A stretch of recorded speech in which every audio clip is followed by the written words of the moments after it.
Hello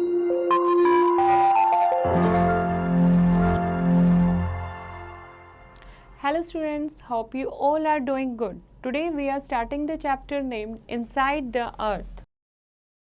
Okay, what is inside the earth? We will read in this chapter about the surface of the earth, rocks and minerals, rock cycle, interior of the earth, types of rocks and uses of rocks and minerals. Okay. Our earth is a dynamic planet which is constantly undergoing changes. What is the structure of this planet? What lies inside its crust? What is its interior made up of? अर्थ एक अकेला ऐसा planet है जहाँ हम रहते हैं और हमेशा ये चेंज होता रहता है, लेकिन इसका स्ट्रक्चर कैसा है इस प्लेनेट का और इसके क्रस्ट में क्या है, इसके अंदर क्या है, इसका जो इंटीरियर है वो किस चीज़ का बना है. It is not possible to undertake direct study about the Earth's interior to know all the because we cannot reach there. अर्थ का इंटीरियर समझना पॉसिबल नहीं है क्योंकि हम इसके इंटीरियर में नहीं जा सकते. Our knowledge about it has to be based on the observation of seismic और earthquake waves pattern. और जो भी हमने इस चैप्टर में स्टडी की है वो earthquake waves pattern से जो साबित होता है उसके मुताबिक है. Okay. The interior of the earth is not composed of the same material. Its density gradually increases from the surface towards the center. और वो सेम मटेरियल का नहीं बना है. Interior of the earth same material का नहीं है. उसकी जो डेंसिटी है वो इंक्रीज होती जा रही है जैसे जैसे surface toward the centre. Surface से हम जैसे जैसे अर्थ के मिड में जाते हैं, अर्थ के अंदर जाते हैं, तो इसकी डेंसिटी इंक्रीज होती जा रही है. Okay. Now surface of the earth. Surface of the earth is divided into oceans and continents. Oceans comprise 71% of the total sphere and continent about 29%. The ocean floors and earth's surface are both undulating and irregular. This irregularity and shape of the surface of the earth is called relief. In other words, the variation in altitude of landforms are generally referred as relief. जो अर्थ है ये continent और ocean दोनों से मिलके बनी है, लेकिन दोनों का जो ओशन फ्लोर है और अर्थ का जो सरफेस है वो इरेगुलर है, वो इक्वल लेवल पे नहीं है. और इस इरेगुलरिटी को और शेप का डिफरेंट होने को हमने नाम दिया है रिलीफ का. Okay. Now come to the next, interior of the earth. The detailed study about the interior of the earth is generally done by the geologist. जो लोग अर्थ की स्टडी करते हैं उसको जियोलॉजिस्ट बोलते हैं. तो डिटेल स्टडी कौन करते हैं अर्थ की? जियोलॉजिस्ट करते हैं. However, an elementary knowledge of about the structure of the earth is necessary to understand geography.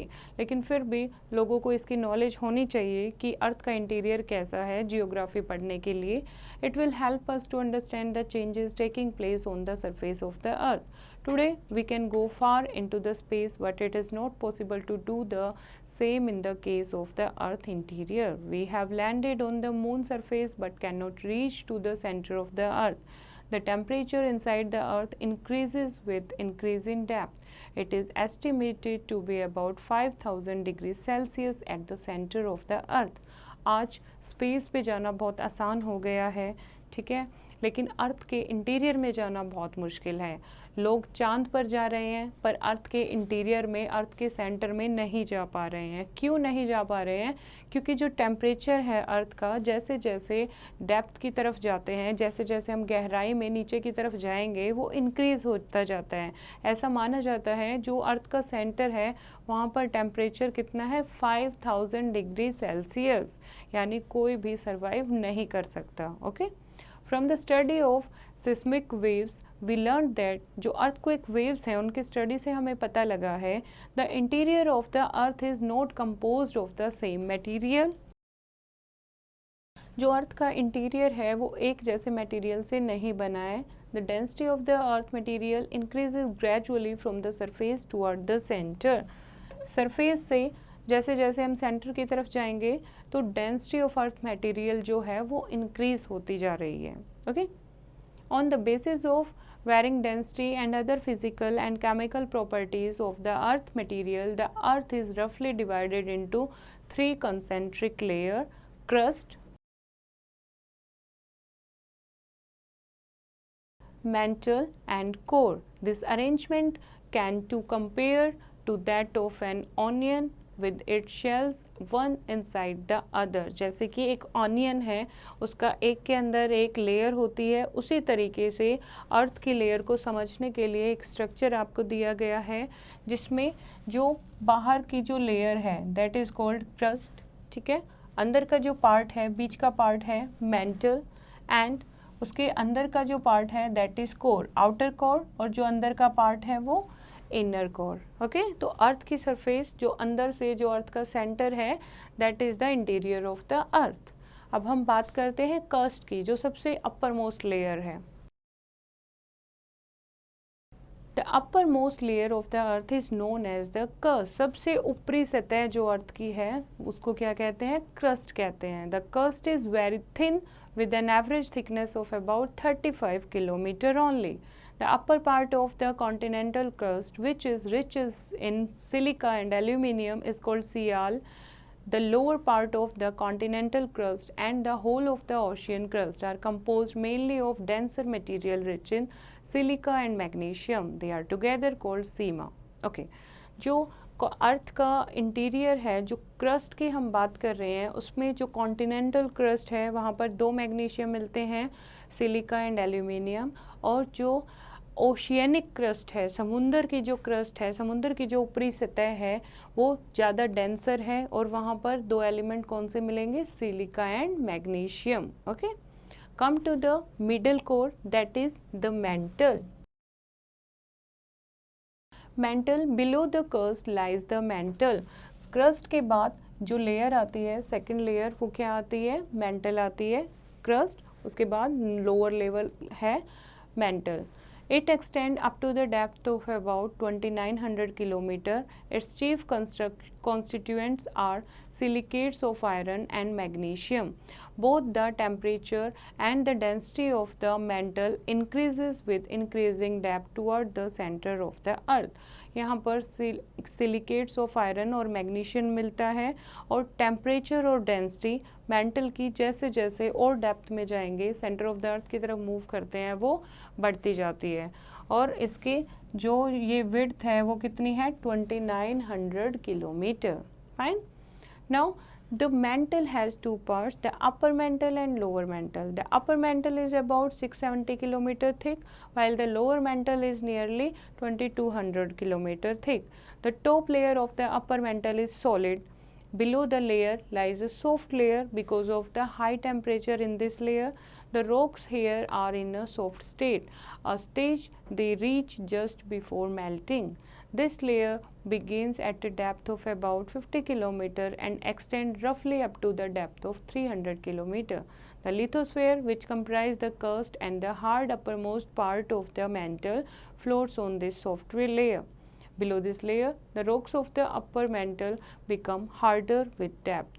The lower mantle is a solid region starting at about 700 km. Unlike the upper mantle, it is composed of rocks of uniform hardness. Upper mantle, lower mental दो type से है। जो core की तरफ है that is upper mantle, और जो अंदर कोर की तरफ है दैट इज लोअर मेंटल, और क्रस्ट की तरफ जो है that is upper mantle. Okay, upper mantle की जो थिकनेस है वो 670 किलोमीटर है और लोअर मेंटल की थिकनेस 2200 किलोमीटर है। जैसे जैसे जो रॉक्स हैं वो टॉप लेयर जो है वो सॉलिड है, जैसे जैसे लोअर मेंटल की तरफ जाएंगे तो यहाँ पर रॉक्स आपको मेल्टिंग स्टेट में, यानी बहुत सॉफ्ट स्टेट में आपको मिलेंगी just before the melting state. Okay, come to the next that is the core. The innermost layer of the earth is called the core. सबसे अंदर की जो लेयर है that is called core, and it is about 3500 kilometer thick. It is the denser layer. सबसे गहरी layer है ये. It is believed to be made of heavy metals like iron and nickel and is called knife. Okay? दो layer से मिलके बनी है ये, ऐसा बोला जाता है यहाँ पर हैवी मेटल से बनी है, जैसे कि आयरन और निकल, जिसको हम नाइफ भी बोलते हैं। Ni stand for nickel, and Fe stand for ferrum, that is iron. The temperatures at the core are high enough to melt all metals. और कोर का टेम्परेचर इतना हाई होता है कि किसी भी टाइप का मेटल जो है वहाँ मेल्ट हो जाता है. The study of seismic waves shows that the outer part of the core is molten while its innermost part is solid. ऐसा जो सिस्मिक वेव्स है उनसे पता लगता है कि जो कोर का आउटर पार्ट है, that is core and that is outer core, ये जो है ये आपका मेल्टिंग कोर है और अंदर का जो पार्ट है वो फिर भी एक सॉलिड पार्ट है. Okay, now come to learn about rocks and minerals. Rocks and minerals. The crust of the earth is made up of various type of rock and mineral. जो अर्थ की जो अपर लेयर है बहुत सारे rocks और mineral से मिलके बनी है. Rocks are solid particles of the earth crust.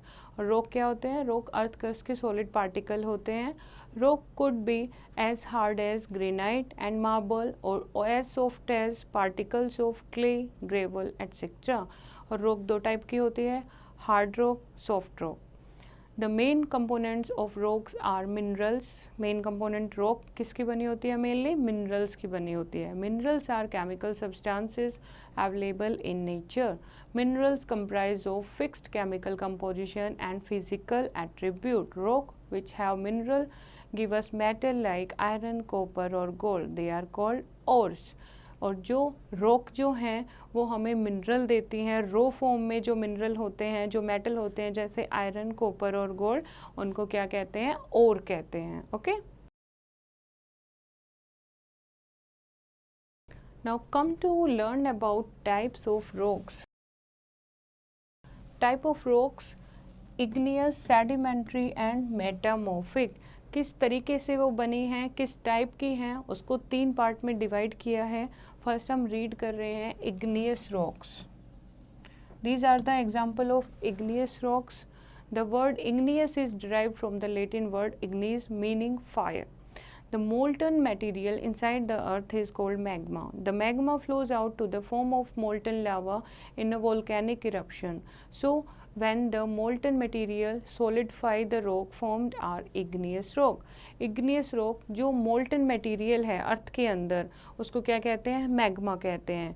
जब ये कोई भी लावा फूटता है, कोई भी वोल्केनिक इरप्शन होती है, तो ये मैग्मा जो है वो बहकर बाहर आ जाता है. और जब ये बाहर आकर जम जाता है, सॉलिडिफाई हो जाता है, तो एक पत्थर बनते हैं, रॉक बनती हैं, जिनको इग्नियस रॉक के नाम से जाना जाता है.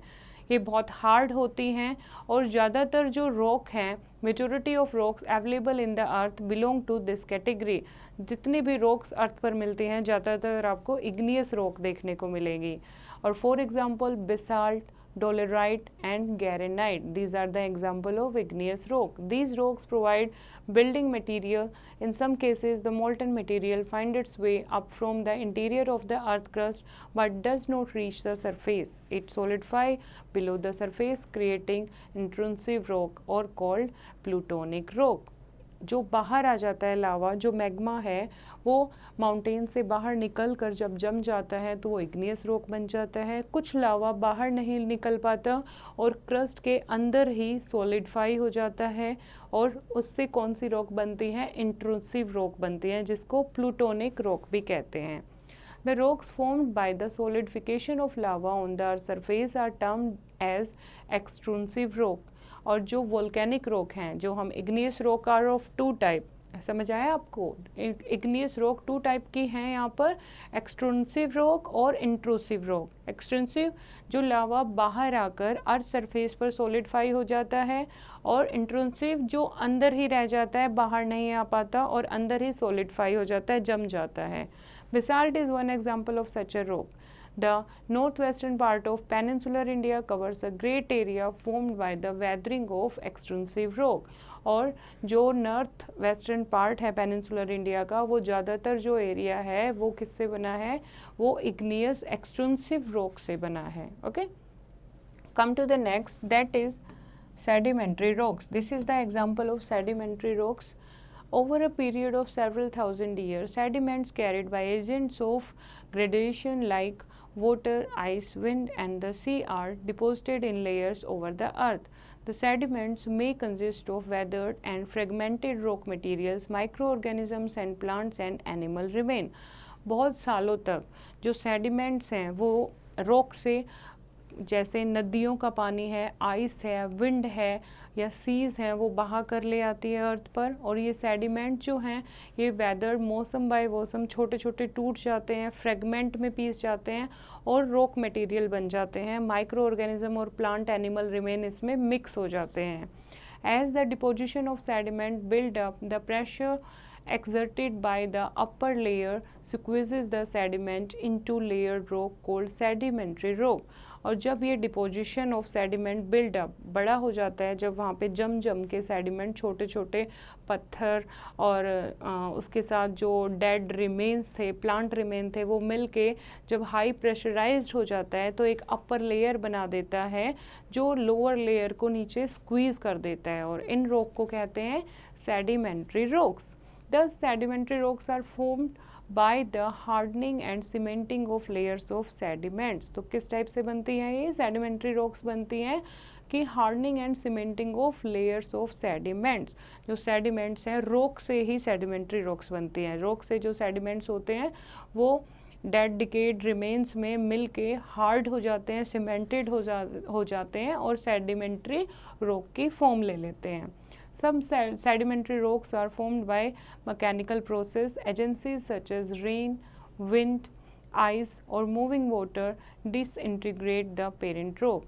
The loose and broken fragment of parent rock get deposited and cemented together to form mechanically formed sedimentary rock. Shale, sand, and silt stones are examples of such rocks। और sedimentary rock के example हैं shale, sand and silt rocks.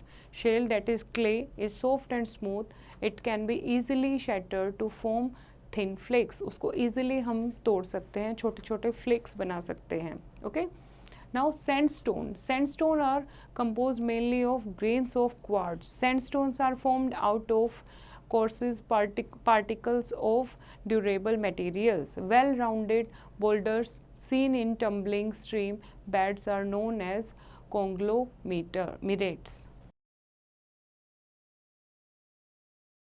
Conglomerates किसको बोलते हैं? जो बड़े बड़े sandstone होते हैं स्ट्रीम में, स्ट्रीम बेड पे बड़े बड़े पत्थर आपने देखे होंगे झरनों के बीच में, that is all of sandstones. And limestone and chalk are example of organically formed sedimentary rocks। जो limestone और chalk हम use करते हैं वो भी sedimentary rock के example हैं। These are formed by the deposition of shells and skeletons of organisms found in water। These rocks often contain fossils of sea plants and animals that remain buried for a long time। जो limestone और चोक type की जो rocks हैं वो किससे बनती हैं? वो shell and skeleton of organism water में जो मिलते हैं उनसे बनती हैं, और इसमें ज़्यादातर सी प्लांट्स एंड एनिमल के रिमेन उनके साथ जुड़े होते हैं। Okay, gypsum is an example of chemically form sedimentary rock. Gypsum का पत्थर आपने सुना होगा, तो gypsum is a example of chemically form sedimentary rock. These rocks are formed by the evaporation of water from solutions containing minerals. At the place like the Dead Sea, various kinds of salts precipitate giving rise to chemically formed sedimentary rock। ये जो rock हैं वो कैसे बनती हैं? evaporation of water से बनती हैं, जो evaporation of water from solutions containing mineral, और उससे क्या होता है? at the place like the Dead Sea, various kind of salt participate giving rise to the chemically formed sedimentary rock। जैसे कि Dead Sea एक place है, वहाँ पर आप देखोगे छोटे छोटे corals वगैरह होते हैं, that are the example of these type of rocks। Now come to the next, that is metamorphic rocks। This is the example of metamorphic rocks जो चट्टानें होती हैं। The word metamorphic means changed or altered। These rocks changed their original structure due to intense heat or pressure। The process of this change from one type of rock into another is called metamorphism. Thus, limestone changes into marble. Similarly, due to excessive pressure, sandstone converts into quartzite and coal into graphite. Metamorphic rock कैसे बनती हैं? किसी भी change के कारण। जब हम किसी भी रॉक को बहुत ज़्यादा प्रेशर में रखते हैं तो वो मेटामॉर्फिक रॉक में कन्वर्ट हो जाती है, और इस प्रोसेस को एक रॉक से दूसरे टाइप की रॉक में चेंज करने के प्रोसेस को मेटामॉर्फिज्म बोलते हैं। जैसे कि लाइमस्टोन को अगर हम अंडर प्रेशर रखते हैं तो वो मार्बल में चेंज हो जाता है, और सैंडस्टोन को अगर हम एक्सेसिव प्रेशर में रखेंगे तो क्वार्ट्जाइट और कोल ग्रेफाइट में चेंज हो जाएगा। Okay, now here is a diagram that is, आप इसे अच्छे से समझ पाओगे कि रॉक के 3 टाइप हैं, इग्नियस, सेडिमेंट्री एंड मेटामॉर्फिक, और ये आपको रॉक्स के एग्जाम्पल दिए गए हैं। Okay, come to the next that is rock cycle. Rock cycle, the rocks found in any area changes their physical and chemical form. किसी भी एरिया में पाई जाने वाली चट्टान अपना physical and chemical form change करती रहती है. The pre-existing rocks undergo a cycle of change due to changing weather conditions and forces of nature like wind, rivers, glaciers, volcanic activities and the earth's movement. और जो पहले से rock बनी हुई हैं वो भी बहुत टाइम के बाद वेदर कंडीशन के या फिर forces of nature like wind, river, glacier या फिर वोल्केनिक एक्टिविटीज़ हैं या फिर अर्थ मूवमेंट के कारण अपनी जो शेप है वो चेंज करती रहती हैं. The rocks are continuously being formed, destroyed and reformed. इस तरीके से जो रॉक्स हैं वो कंटिन्यूसली नई रॉक बनती रहती हैं, जो पुरानी रॉक हैं वो डिस्ट्रॉय होती रहती हैं और एक रॉक दूसरी रॉक में चेंज होती रहती है. Igneous and metamorphic rocks when break and decay form material for sedimentary rock. जो इग्नियस और मेटामॉर्फिक रॉक जो हैं जब वो टूट जाती हैं और डिके होती हैं ड्यू टू सॉइल इरोजन या due to wind, due to rain, due to sunlight, तो वो किस में चेंज हो जाती है? सेडिमेंट्री रॉक्स में चेंज हो जाती हैं. When sedimentary and metamorphic rocks are exposed to tremendous heat and pressure और contacted with lava, it can change into igneous rock. Igneous and sedimentary rocks which are subjected to extreme heat or pressure will form metamorphic rocks. Hence, this cycle of changes from one type of rock into another is called rock cycle. The cycle of change from one type of rock to another is called rock cycle. Igneous rock से sediments बनते हैं. Okay, sediment से sedimentary rock बनती है. जब sedimentary rock और igneous rock को under pressure में रखा जाता है तो उनसे कौन सी रॉक बनती है? मेटामॉर्फिक रॉक बनती हैं. और मेटामॉर्फिक रॉक से अगर फिर से उनको अंडर प्रेशर रखेंगे तो फिर से इग्नियस रॉक बन जाएंगी. ओके, तो ये रॉक फॉर्मेशन का जो प्रोसेस है ये कंटिन्यूस चलता रहता है और इसको change from one type of rock to another is called rock cycle. Now come to the uses of rocks and minerals. क्या यूजफुल है हमारे लिए rocks and minerals? The minerals in the soil provide nutrients that plants need. Soil में जो minerals होते हैं वो plant को न्यूट्रिएंट प्रोवाइड करते हैं. Hard and large blocks of rock are used for construction work. बड़ी बड़ी चट्टानें जो होती हैं, बड़े बड़े ब्लॉक होते हैं, वो कंस्ट्रक्शन के लिए यूज़ किए जाते हैं. Rocks with adequate mineral content ores are used in industry. ऐसे रॉक जिसके अंदर अच्छी ओर मिलती हैं, एडिक्वेट मिनरल कंटेंट मिलता है, वो इंडस्ट्री में यूज़ की जाती हैं. इंडस्ट्री से फिर वहाँ पर मेटल एक्सट्रैक्ट किए जाते हैं. Minerals that is precious metal and gemstone are also used in making jewellery.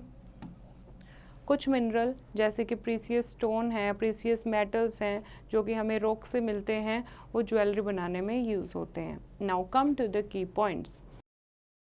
Around 29% of the Earth's surface is covered by land, and the Earth is roughly divided into 3 concentric layers, that is crust, mantle and core. अर्थ की जो अंदर की layer है उसको 3 part में divide किया है, crust, mantle and core. The crust is the solid outer layer of the earth. Its average thickness is about 35 kilometre. जो बाहर की सतह है that is crust और इसकी कितनी थिकनेस है 35 kilometre. Rocks which forms the outer crust of the earth are a mass of natural deposit. जो रॉक्स हैं outer layer of the earth हैं वहाँ बहुत सारे जो मिनरल है नेचुरल डिपॉजिट वो मिलता है। Okay, minerals are the substances which occur naturally in rocks. Minerals क्या होते हैं? मिनरल्स ऐसे सब्सटेंसेस होते हैं जो प्रकृति के द्वारा नेचुरली रॉक में ही मिलते हैं। The deposition of broken rock materials in the layers form the sedimentary rocks. जो deposition of broken rock material है, रॉक मटेरियल जब टूट जाता है तो वो डिपॉजिट हो जाता है एक जगह, तो उनसे कौन सी रॉक्स बनती हैं? आपकी सेडिमेंट्री रॉक्स बनती हैं। आई होप बच्चों आपको रॉक्स के बारे में अच्छे से समझ आया होगा। फिर से इस चैप्टर को आप रीड करेंगे और एक्सरसाइज की प्रैक्टिस खुद करेंगे।